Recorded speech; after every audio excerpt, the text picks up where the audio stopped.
Hoje nós vamos conversar um pouquinho sobre escândalos. A ideia não é levar exatamente o texto, ao pé da letra, mas que a gente possa reavaliar o sentido figurado que ele tem. Eu sei que todo mundo já faz isso, todo mundo entende que realmente há toda uma poesia por trás do texto, não é exatamente o ato como se lê dentro do texto. Mas eu avaliando, reavaliando, lendo, relendo, a cada semana, a cada mês, a cada ano, porque é interessante que a gente já deve ter lido esse trecho muitas vezes, já deve ter ouvido falar muitas vezes dele, e de acordo com o momento que a gente vai vivenciando, a gente vai direcionando esse texto, a gente vai modificando o nosso conceito de interpretação e de aplicação dele no nosso dia a dia, escândalos, cortar a mão. Eu vou ler para vocês, pode? Uma palestra estranha, eu vou ler o Evangelho, coisa que vocês quase não fazem, tá? Mas eu não vou ler todo não, para alegria de todo mundo, tá? Eu só vou ler uns pedacinhos, tá? Então, na frase, atribuída a Jesus, eu vou ler só a primeira, aqui a de Mateus, em capítulo 18, capítulo 6, versículo 6 a 11. O que escandalizar, porém, a um desses pequeninos que creem em mim, melhor lhe fora que se lhe pendurassem ao pescoço uma módia tafona e o lançassem ao fundo do mar. Ai do mundo por causa dos escândalos, porque é necessário que sucedam escândalos, mas ai daquele homem por quem vem o escândalo. Ora, se a tua mão ou o teu pé te escandaliza, corta-o e lança-o fora de ti. Melhor te é entrar na vida manco ou aleijado do que tendo duas mãos ou dois pés ser lançado no fogo do inferno. E se teu olho te escandaliza, tira-o e lança-o fora de ti. Melhor te é entrar na vida com um olho só do que tendo dois ser lançado no fogo do inferno. Vede, não desprezeis alguns desses pequeninos, porque eu vos declaro que os seus anjos no céu incessantemente estão vendo a face de meu Pai que está nos céus, porque o Filho do Homem veio a salvar o que havia perecido. Ele é bem explícito na questão do cortar a mão, do cortar o pé, arrancar os olhos, arrancar a língua, a mutilação, Talvez há milênios atrás as pessoas pudessem realmente ter entendido isso, até porque algumas leis, algumas regras sociais de muitos povos aí da antiguidade, isso se não acontecer ainda, as coisas são levadas mais ou menos a ferro e a fogo, Existem locais que ladrões têm as mãos cortadas, e dependendo do delito cometido é a pena. Então imagina, aonde pode se chegar isso quando levado ao pé da letra uma frase, um texto ou um ensinamento. Mas nesse texto, o que a gente aprende com relação à reencarnação? Nós somos reencarnacionistas, não somos? Eu acho que todo mundo aqui crê veemente na reencarnação, E se toda vez que eu vier aqui eu vou perguntar. Ninguém tem pressa de ir embora. Se não tiver, eu vou brigar aqui. Então, mas o fato é que todo mundo que frequenta uma casa espírita e vai se adaptando ao seu estudo é porque é reencarnacionista, crê e é confiante nisso. Como nosso amigo disse, ninguém tem com tanta pressa assim, mas sabe que a morte física não é a morte real. Tá, mas eu ouvi durante anos, né, frequentando casas espíritas, que, bom, se eu usei as minhas vistas, deixa eu disfarçar meu óculos, né, pro mal, de repente, me utilizando dos meus olhos para ver os defeitos alheios, ou, sei lá, de repente numa guerra, né, eu ser aquela pessoa lá no meio do mato que era olheiro, viu um carinha camuflado ali no meio do mato, e a minha intenção era exatamente essa, né, achar pessoas para aniquilar, para matar, não para defender um grupo, mas para exterminar. Então, beleza, vou nascer na próxima vida como? Cego? Não, eu não tenho capacidade de ser cego ainda, porque, né, eu sei onde eu estou pisando, eu me conheço. Míope, míope tá bom, eu vou encarar. Apesar de eu não gostar muito ainda, né, mas míope ficou de bom tamanho, mas eu poderia ter nascido cego, né? Seria o arrancar aquilo que foi motivo de estrago na vida dos outros. E a gente atribui muito facilmente isso a todas as pessoas que possuem uma deficiência. Que hoje são muitas curadas. Sim, também.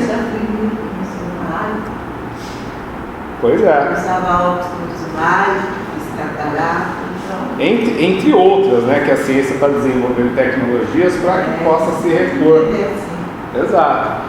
Mas o conceito geral é que pessoas que têm alguma deficiência é porque fizeram alguma meleca no passado, né? Então, tendo a oportunidade de se purificar através daquilo, tá? Mas a gente sabe que nem sempre é assim. Nem sempre. Às vezes foi um defeito genético. Nós vamos atribuir tudo ao karma, a culpa da pessoa.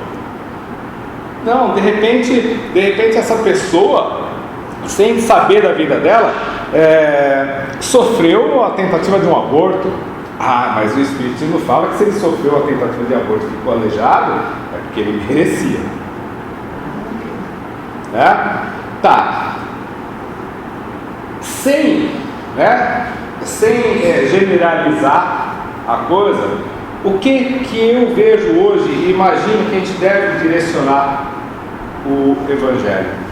Escândalos. É necessário cortar algo de nós quando nós reconhecermos que isso é motivo de atraso na vida dos outros. Mas será que é atraso só na vida dos outros? Eis aí a grande questão. Será que quando a gente tem algo que escandaliza, né, ou que traz um malefício à sociedade, é os outros que está afetando? Nossa. Principalmente. Pode até afetar os outros, sim, não tenha dúvida, mas principalmente nós somos os primeiros a sofrer as consequências. E está aqui, no próprio texto. Não tirei isso de outro lugar, não. Tá? Então, vamos ler aqui uns pedacinhos, tá bom? Em seu sentido vulgar, escândalo é tudo aquilo que choca a moral ou as conveniências, de maneira ostensiva. O escândalo não está propriamente na ação, mas nas repercussões que ele pode ter. Nós conhecemos vários vícios humanos que podem ter uma repercussão cruel e não atingir diretamente a gente. Por exemplo, uma pessoa fofoqueira, né? Ela vai criar uma situação, conversa aqui, conversa ali, lá atrás, aquela pessoa que está sendo alvo vai sofrer uma consequência. Mas ela vai sofrer uma consequência retaliativa por causa do preconceito nosso mesmo.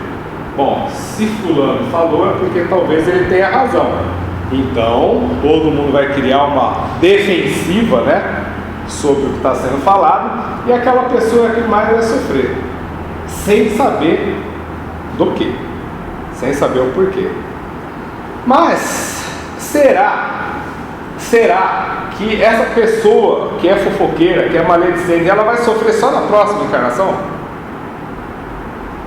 Será que durante a sua existência ela já não vai ter traumas emocionais, conflitos interiores de tão grande tamanho que ela pode chegar no final da vida cheia de distúrbio psicológico por causa disso? Porque ela passa a respirar o ar dos outros, né? Buscando motivos para que ela satisfaça a sua necessidade. E a sua necessidade é falar mal da vida alheia. E assim nós vamos generalizar agora para todos os vícios. Todos os vícios. Qualquer pessoa que sofra de um determinado problema íntimo, ela vai vivenciar isso todo o momento, ela vai buscar condições para que ela possa saciar seu vício. Então, antes de atingir o outro, à nossa volta, nós estamos atingindo nós mesmos. Então não precisa de outra vida, né? Para que alguma coisa seja arrancada de nós, tá? Porque ela é arrancada inconscientemente. Se não é arrancado o problema, algo vai aflorar dentro de nós para que a gente sofra também alguma consequência, mesmo que a gente não atribua e traça um paralelo com relação a isso. Isso é inevitável, né? Então, um outro trechinho. Muitas pessoas se contentam com evitar o escândalo, porque seu orgulho sofreria com ele e a sua consideração diminuiria entre os homens, procurando ocultar as suas torpezas. Veja bem, isso é um ponto muito interessante, que a gente obrigatoriamente passa a entender com o passar do tempo com outros olhos. Existem espíritas aqui, não centenários, mas quase lá, certo? Tudo bem. Quantas vezes dentro da doutrina espírita, entre os amigos aqui, nós conseguimos declarar para o outro um grande vício que nós temos? Quantas vezes? E todos aqui são amigos. Pelo menos a ideia é essa, que todos dentro da casa espírita sejam amigos, né? Vou dar um exemplo mais declarado. Quantos passam em entrevista uns com os outros para poder fazer um atendimento fraterno, né? Para poder ir para um tratamento? E se passarem pela entrevista, quantos realmente falam aquilo que realmente é um problema e aquilo que está causando aflição, aquilo que realmente, né, está atrapalhando a vida? Então nós vamos passar a perceber que aquilo que está dentro da gente, por mais conhecimento que a gente tenha, por mais convivência fraterna, por mais que a gente saiba que as pessoas à nossa volta deveriam ou têm que ser tolerantes, né, são omitidas. Por quê? Por causa do orgulho, por causa do medo, né? A gente fala medo, né, mas é o orgulho camuflado de medo, né? A gente fala de autopreservação, né, mas é a vaidade, o orgulho camuflado, né? Sempre mascarando os nossos reais sentimentos. Então veja bem, muitas vezes nós estamos passando por um problema muito grande, né? Isso me veio agora, nem estava programado, eu fico intrigado com essas coisas. Nós estamos passando por alguns problemas muito grandes às vezes, mas preferimos, por exemplo, fazer um tratamento numa outra casa espírita, né? Isso é natural, acontece muito. Mas o fato é que a maioria de nós não gosta de assumir aquilo que nós somos de verdade. Então, no livro Obreiros da Vida Eterna, o instrutor lá, que eu não lembro qual é o nome dele agora, ele deixa claro que a psicologia, a medicina moderna, se aliando ao espiritualismo, eles teriam que começar a tratar a personalidade congênita do ser humano. Há a necessidade urgente de tratar a personalidade congênita. Maravilha. Personalidade congênita nada mais é do que aquilo que nós temos dentro de nós, ou seja, é inato dentro de nós. E se a gente parar para refletir alguns segundos, a gente vai saber qual é o nosso defeito que fala mais alto a todo momento, né? Então, o pessoal fala que o expositor não pode dar exemplo dele, né? Que é feio, né? Pega mal, né? Mas eu vou dar sim, tá? Eu vou dar um exemplo meu. Eu sempre me considerei uma pessoa que não deixava de falar o que eu pensava. Né? Oi? Maravilha. Então, eu sempre fui contra a omissão. Está vendo alguma coisa errada, está vendo alguma coisa que não concorda, você esquece que você também tem vários defeitos e soca lá na frente a pessoa. Está errado aqui, está errado ali, beleza. Então você esquece que tem os próprios defeitos. A pessoa que fala que é verdadeira demais, o que ela fica? Sozinha. Sozinha, porque um grupo, né? Um grupo social qualquer, ela não quer ouvir a sinceridade de ninguém, não quer, por mais que seja verdade, não quer. Então as pessoas ficam sozinhas, todo mundo sente receio de falar alguma coisa, tá? Porque sabe que vai ouvir uma verdade, um erro, mas uma verdade. Entre outras vicissitudes nossas, isso é um fato. Por quê? Porque causa um estrago na vida atual. A raiva. Quem é que não sente raiva? Eu acho que todo mundo sente raiva. Não existe aquela pessoa que durante a convivência social não sobe uma queimação no estômago de vez em quando, né? Sexta-feira, 6 horas da tarde, dentro do carro, ilhado ali, parado, eu estou parado 1h30. Então. E alguém não olhava para mim. Imagina onde vai, né? Mas o fato é que essa raiva, para alguns, é controlada. Só que para alguns não. Para alguns, a todo momento, há a explosão que chega a virar ódio, né? E esse ódio vai fazer com que isso... Oi? Então, além de afastar as pessoas também, né? Então, tudo quanto é vício afasta os outros, na realidade, né? Mas o fato é que a reação é íntima. O nosso organismo vai sofrer com isso. As pessoas que estão à nossa volta também vão sofrer com isso. E é algo que, por ser inato na nossa personalidade, ela brota a todo momento. Nas mais pequenas coisas, nas coisas que outros vão olhar e falar: puxa, a pessoa está esbravejando, está gritando, esperneando por causa disso. Nossa, o cara parou o carro porque levou uma fechada ali na frente. Isso é tão natural no trânsito, né? A televisão mostrou ontem uma mulher no carro e um motoquinho. Eu estou levando um café no carro, a mulher jogou o carro e um motoquinho. Com certeza eles não se conheciam antes, não se viram, e foi ali a explosão dos dois. Exatamente. Isso é uma explosão de raiva, de ódio, que não brotou do nada, não. Se aconteceu, é porque eles já são assim. Eles já são predispostos a todo momento a estar arrumando uma encrenca. Entre outros vícios. A sexualidade, quando ela fala mais alto do que o que a gente pode considerar como normal dentro de uma sociedade. A pessoa, ela está lutando contra, mas numa determinada situação aconteceu alguma coisa que aflorou e ela não resistiu. A bebida, o vício qualquer que seja. Então, todos nós conhecemos aquilo que temos dentro de nós e que é motivo de escândalo. Mas os anos vão passando e a gente vai aprendendo. Oi? Os anos vão passando e a gente vai aprendendo. Sim, sim. Mas até aprender, sofreu bastante. Né? Então, muitas vezes, a gente pega o Evangelho e fala assim: puxa, mas a gente é reencarnacionista, a gente vai ter condições de aprimorar isso na outra vida, né? Por quê? Por que na outra vida? Se a gente sabe que está errado e teria todas as ferramentas necessárias na mão, né, para suprimir esse vício, para extinguir ele aos poucos.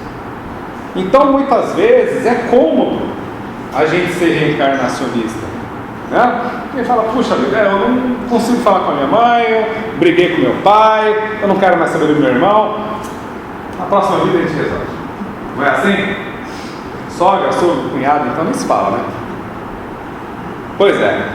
Ledo engano, porque na próxima vida vai voltar como filho, alguma coisa, chipófagos, né? De preferência, né? Ficar grudadinho no outro assim.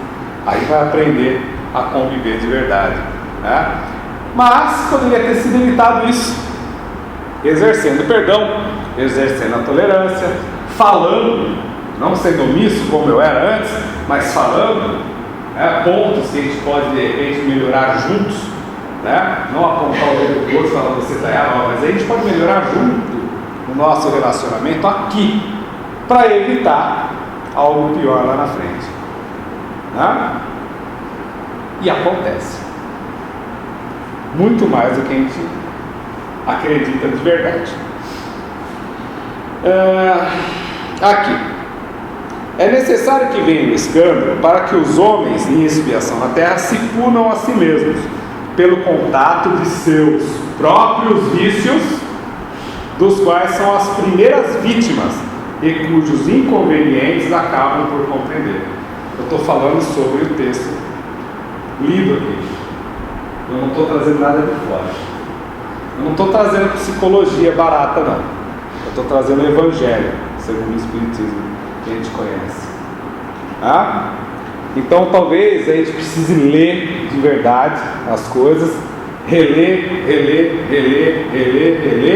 e colocar as nossas tendências diante do que a gente está lendo, sendo a princípio, né, verdadeiros com a gente mesmo e aceitando os vícios que nós possuímos. Aí sim, nós estamos no grande caminho recomendado, né? É necessário vir o escândalo? É, mas nós podemos evitar que ele seja da nossa parte, não podemos? Isso eu concordo plenamente com o Evangelho. Até agora eu não estava concordando muito não, mas agora eu sou obrigado a concordar com o Evangelho.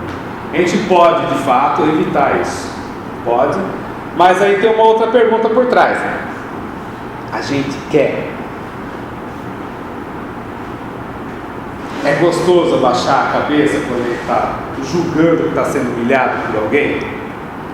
Alguém discutiu com a gente na empresa, né? Chefe, né? É sempre chefe que discute com a gente na empresa, não é colega de trabalho não.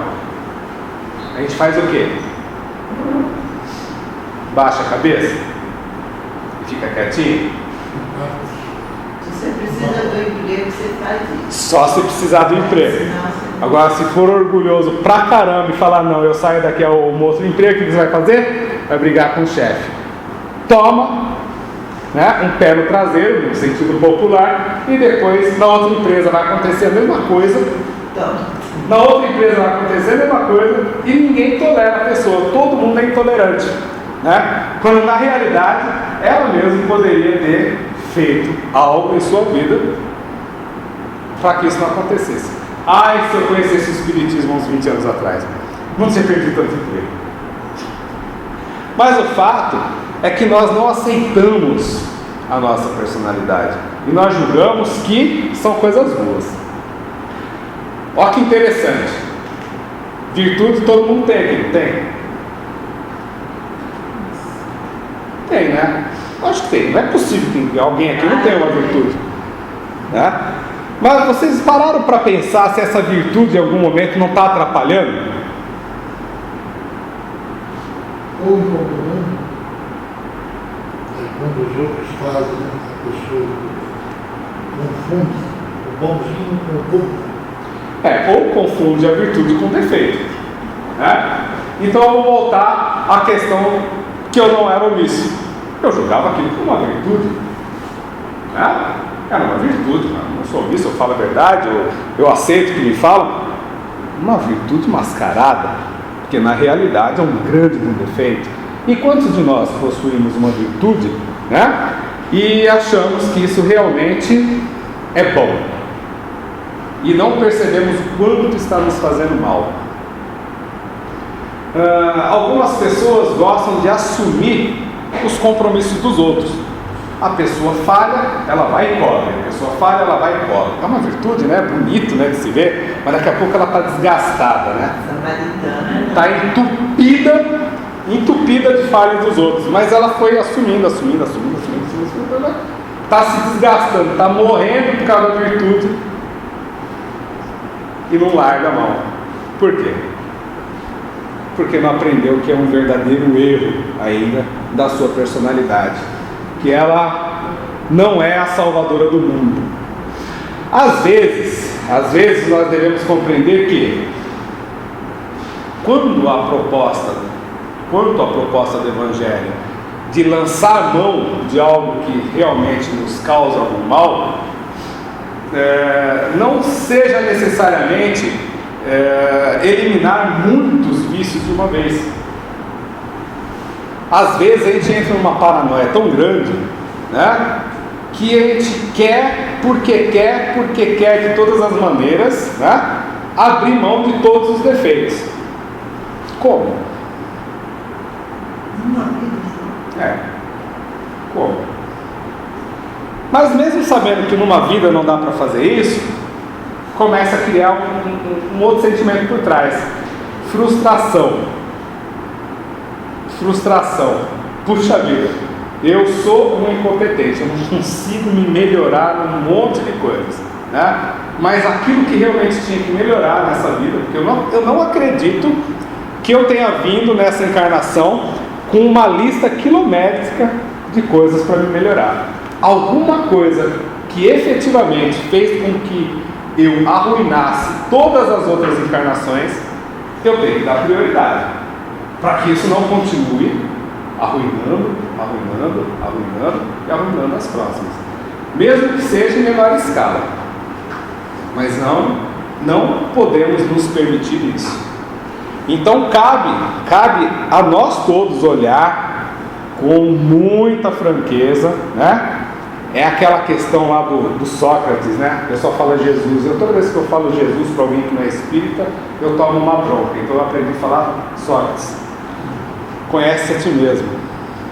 Ou Platão, acho que é um dos dois.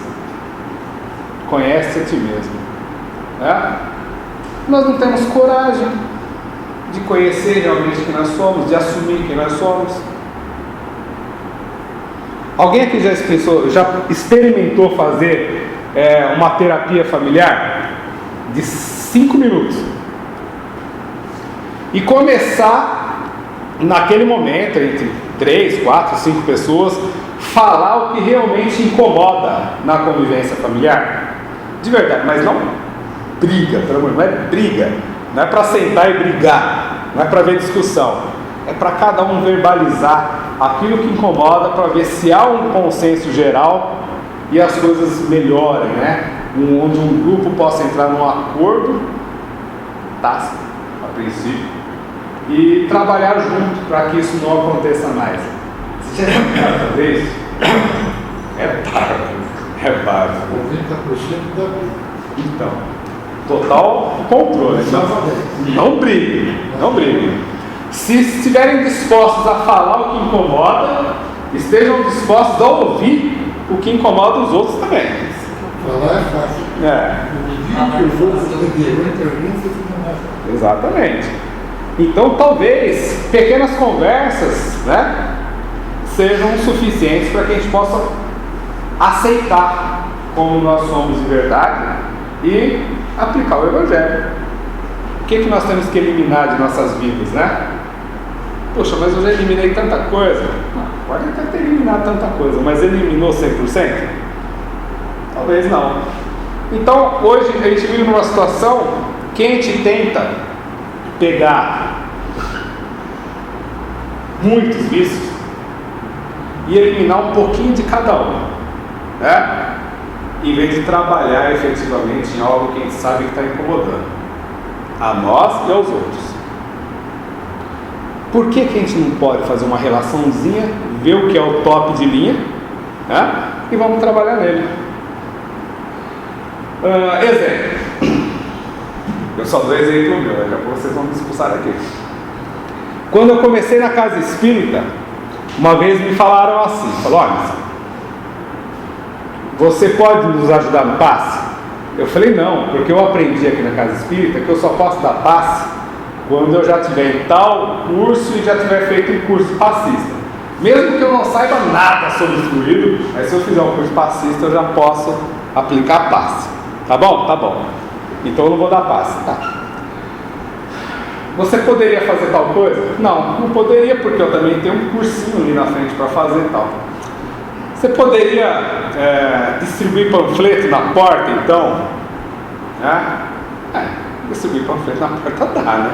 Não é possível que eu precise de um curso para distribuir panfleto. Né? Tá bom, o que eu preciso fazer? Eu já te falei, você vai lá com os panfletinhos, dá um belo sorriso para a pessoa e fala assim, boa noite, seja bem-vindo. Eu falei, ferrou. Como é que eu vou dar um sorriso para os outros? Eu não estou conseguindo sorrir nem para mim. Né? Então, você ser um recepcionista, cara, você tem que pelo menos sorrir e falar boa noite. Tá bom. Fui lá as primeiras vezes. Boa noite, seja bem-vindo. Sim, assim. Não dá para mudar as coisas assim de uma hora para outra, né? Boa noite, seja bem-vindo. As pessoas se assustavam também, Jesus, onde eu vim parar, né? Parece o mordomo da família Adams, né? Recebendo as pessoas na porta. Eu falei, tá bom, então eu vou seguir o modelo que me passaram. Mas como que eu vou fazer isso? Vou fingir. Fingir? Eu vou fingir. Então a partir daquele dia eu comecei a fingir. As pessoas chegavam, eu, boa noite, seja bem-vindo, um belo aperto de mão, um abraço, né? Um sorriso estampado no rosto. Nossa, mas tá, fui. 1 ano, 1 ano e meio, 2 anos, eu estava agindo com naturalidade. E eu já recebia as pessoas com um sorriso verdadeiro. Eu já conhecia as pessoas que chegavam na casa. Então, se tornou um fingimento, um vício, a princípio, que se transformou numa virtude. Me trouxe um grande benefício. Eu aprendi a lidar com a minha sorrice. Tá aí uma coisa que nós podemos fazer a todo momento. A todo momento. É errado? Não. Até o momento que as pessoas não saibam, não é errado. Por exemplo, vocês só sabem disso agora. Mas se vocês me vissem há uns 7 anos atrás eu sorri, então você não ia achar isso. Mas hoje eu faço de verdade, cara. Não é fingimento, tá bom? Era timidez. Também. Mas vejam bem, naqueles momentos de raiva, por que não dar um sorriso? Naquele momento que fomos contrariados, na frente dos outros, porque a nossa vaidade fala mais alto, a gente não gosta de ser contrariado, por que não dar um sorriso, baixar a cabeça e deixar que a coisa siga o seu curso? Põe água na boca, igual a André Luiz disse. Mas não finja que está com água na boca, porque senão vão perceber. Mas o fato é que nós temos a possibilidade de todo momento eliminar aquilo que nos causa dano. Porque mesmo que não cause dano naquele momento, que possa simplesmente magoar as pessoas que estão à nossa volta, com o passar do tempo vai causar dano para nós mesmos. E o que vai valer a pena isso? Uma nova encarnação? Com os mesmos problemas? Talvez não com os mesmos familiares, porque se essas pessoas derem sorte, elas vão progredir e vão nos deixar para trás, né? Deixar para trás, entre aspas, vão tentar nos ajudar de alguma forma, mas aí nós vamos pegar um outro grupo familiar que estava lá atrás, né? E que chegou no nosso nível, Aí eu fico pensando assim, às vezes nós não estamos contentes dentro da nossa família e queremos trocá-la. A reencarnação faz a mesma coisa. Todos aqueles vícios que nós não pudemos eliminar, eles vão se agregar com outros do mesmo nível. Sempre. Independente de quem seja que está à nossa volta, independente dos hábitos, independente de todos os problemas que possamos ter, nós temos que batalhar hoje para que possamos eliminar esses vícios, para que a gente possa exercer mais o perdão, que a gente possa ser mais tolerante, não se omitir de todas as coisas erradas, mas buscar ser empático, né? A gente fala tanto em empatia aqui, não fala? A gente fala tanto em empatia, mas será que a gente consegue exercer essa empatia de verdade? Quando a gente é atacado, a gente consegue olhar para outra pessoa e falar, puxa, por que será que ela está me atacando? Será que a gente teria coragem de olhar nos olhos dessa pessoa e fazer uma regressão de memória de meia hora?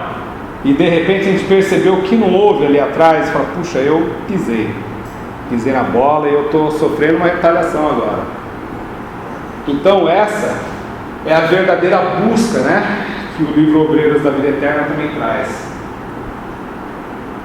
Valorizar, não, mas buscar de todas as formas eliminar essa personalidade que nós temos inata dentro de nós. E pode ser qualquer uma. E pode ser que esteja lá dentro do nosso coração e ela nem apareça a todo momento. Mas sempre que é acionada uma chave emocional, ela aflora, ela desperta e nos atrapalha. Olha que interessante. Nós não acreditamos que passamos por provas constantes para que a gente possa lapidar o nosso temperamento? E quem foi que disse que essas provas elas são tão visíveis, tão declaradas na nossa vida? Se fossem para ser declaradas, né? Todo mundo sabia o que ia acontecer. Então era fácil passar na escola, né? É a mesma coisa que ter um gabarito, né? Um gabarito da nossa vida. Olha, em tal época você vai passar por tal situação, então te prepara. Isso não é prova. Isso não é prova forjada, não. Não, isso é a vida nossa. Em algum momento da nossa vida, nós vamos criar uma situação, porque não é os outros que criam, não. Nós vamos criar uma situação que vai nos possibilitar arrancar aquilo que nós possuímos de mal dentro de nós. E se nós não estivermos convictos com relação a isso, o que vai acontecer? Nada. Não vai acontecer nada. Nós vamos repetir novamente na escola. Nós vamos criar situações constantes. Olha que interessante. A gente sabe que uma prova mal feita é prova repetida, não é? Isso é lei. Acontece na escola. Não é? Ninguém passa... Bom, só... Eu vou falar, mas pelo amor de Deus, não levem para a questão política. Ninguém passa de ano se não fizer uma prova bem feita e passar com merecimento, né? Você não vem me falar de política não, porque ó, eu sei que tem gente passando de ano sem merecer. É fácil hoje, não estou falando. Mas na nossa vida é assim? Não, né? Acho que não. Quantas ocorrências iguais, se não iguais não, semelhantes, se não iguais, que acontecem, que a gente vive reclamando, puxa, mas toda hora acontece a mesma coisa comigo. Toda hora acontece a mesma coisa, toda hora acontece a mesma coisa. Fulano me persegue por causa disso, quando não é fulano é ciclano, quando não é ciclano é alguém que eu não conheço, né? E os problemas são iguais. E é incrível que quando os problemas acontecem constantemente com pessoas que nós não conhecemos e não se conhecem entre si, a gente ainda continua culpando as pessoas. A gente esquece que nós criamos situações para que as pessoas nos agridam. Nos agridam entre aspas, porque elas passam a se defender da nossa própria personalidade. Então, enquanto nós não nos motivarmos para olhar para dentro de nós e eliminar aquilo que é motivo de escândalo, como cita o Evangelho, eles vão acontecer constantemente. Ele pode reclamar da sogra e do sogro e casar 50 vezes. Serão pessoas diferentes e os problemas vão ser o mesmo. Pode trocar de emprego, pode melhorar intelectualmente, pode mudar de profissão 1 milhão de vezes. Mas se mudar a personalidade geniosa, vai acontecer as mesmas coisas. Ele pode se candidatar a vagas, né? Para dar uma melhoria profissional, 1 zilhão de vezes. Mas vai ter alguém mais apto. Sempre. Porque alguma coisa faltou. Não é o outro que atrapalhou, não. Alguma coisa faltou dentro de nós. E nós precisamos abrir mão. Então esse é o verdadeiro conceito do escândalo que é necessário. Não é o assaltante que vem lá fora, não, e de repente, desesperado por um prato de comida, porque ele chama de assaltante, mas de repente, a gente sabe que existem outros meios, mas no auge do desespero a pessoa vem te assaltar e numa reação qualquer acaba sendo um acidente, né? E nos prejudica. Não é esse o escândalo que é necessário vir, não. Não é. Porque se não tivéssemos reagido, se não tivéssemos pré-julgado, se não fôssemos raivosos, intolerantes, briguentos, não teria acontecido também, teria? Impossível.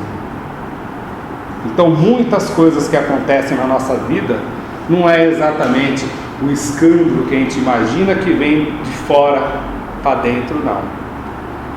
Eu vou morrer fisicamente, é claro, falando que nada acontece de fora para dentro. Tudo é de dentro para fora. Tanto as coisas boas como as coisas ruins. Sempre.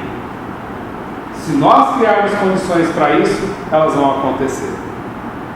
Então, meus queridos amigos, vamos refletir mais sobre como está a nossa vida. Quais os problemas que acontecem com frequência. O que nós podemos causar de transtorno às pessoas que estão à nossa volta. Se estamos, de fato, sendo espíritas, vivenciando, né? Se nós estamos sendo homogêneos com o Cristo. Não é uma homogeneidade de grupo mediúnico, não, porque isso está por fora.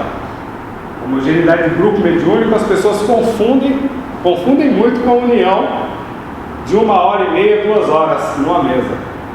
Eu quero saber se nós estamos sendo homogêneos com o Cristo, com os conceitos do Evangelho.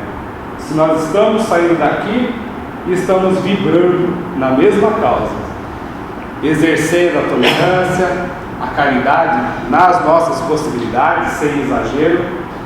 Se nós estamos aprendendo com os erros de fato, se nós estamos eliminando a nossa personalidade de verdade, ou se nós estamos sendo simplesmente espíritos. Muito obrigado a todos e até uma próxima vez.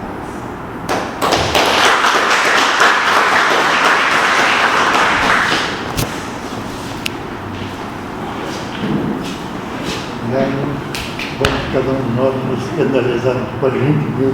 E vamos tentar consertar isso. Quanto mais, melhor para ensinar. Resolvam aqui, que é mais fácil para todos. Pois é. Bem, pessoal, o senhor agora tem hora aqui, eu gostaria de falar alguma coisa, então está convidado, por favor. Bem, boa noite a todos. Estamos chegando à noite da pizza de sábado. É muito interessante para nós a presença de todos, não só financeiramente, porque a casa também salva suas dívidas, essas coisas, mas a união das pessoas nos importa muito. Terminando sempre com aquele problema que existe nesta casa há muito tempo, que está difícil de ser tirado. Segunda-feira um centro, terça-feira um centro, quarta-feira um centro, quinta-feira um centro. Nós queremos sempre a união de todos. É isso que visa a Casa Espírita Caminho de Damasco. Então, sábado das 7 às 10 horas, mais ou menos 11 horas, noite da pizza. Procure os seus convites e ajude a casa a ajudar os outros. Muito obrigado. Bem, além da noite da pizza, nós temos também outras coisas aqui, e as informações todas a gente pode encontrar na secretaria.